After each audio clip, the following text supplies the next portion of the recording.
Les deux chemins, enfer et paradis. Lisons Matthieu 7, 13 à 14. Entrez par la porte étroite. Car large est la porte, spacieux est le chemin qui mène à la perdition, et il y en a beaucoup qui entrent par là. Mais étroite est la porte, resserré le chemin qui mène à la vie, et il y en a peu qui les trouvent. Lisons Jean 3, 16.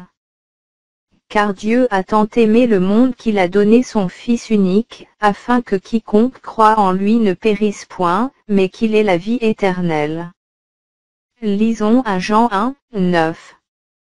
Si nous confessons nos péchés, il est fidèle et juste pour nous les pardonner, et pour nous purifier de toute iniquité. Devons-nous juger? Oui ou non? Alors lisons Luc 6, 37 à 42. Ne portez de jugement contre personne et Dieu ne vous jugera pas non plus, ne condamnez pas les autres et Dieu ne vous condamnera pas, pardonnez aux autres et Dieu vous pardonnera. Donnez aux autres et Dieu vous donnera, on versera dans la grande poche de votre vêtement une bonne mesure, bien serrée et secouée, débordante. Dieu mesurera ses dons envers vous avec la mesure même que vous employez pour les autres. Jésus leur parla encore avec des images, un aveugle ne peut pas conduire un autre aveugle, n'est-ce pas? Sinon, ils tomberont tous les deux dans un trou. Aucun élève n'est supérieur à son maître, mais tout élève complètement instruit sera comme son maître. Pourquoi regardes-tu le brin de paille qui est dans l'œil de ton frère, alors que tu ne remarques pas la poutre qui est dans ton œil?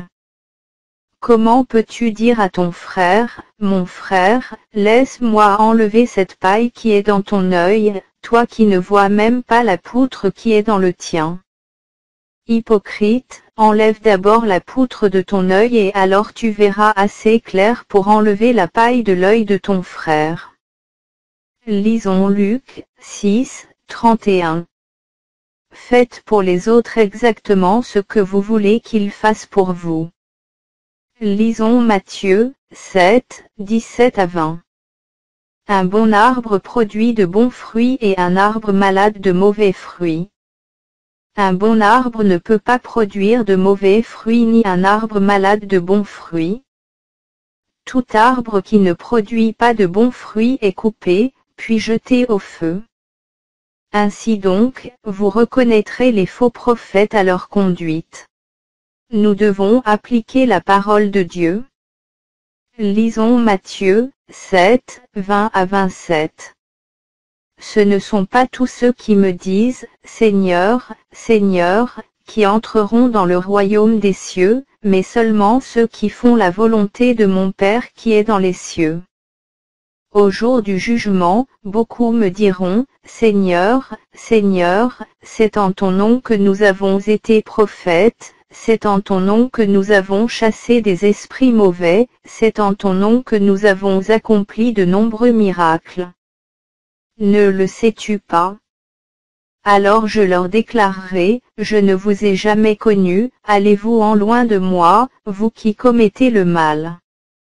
Ainsi, quiconque écoute ce que je viens de dire et le met en pratique sera comme un homme intelligent qui a bâti sa maison sur le roc.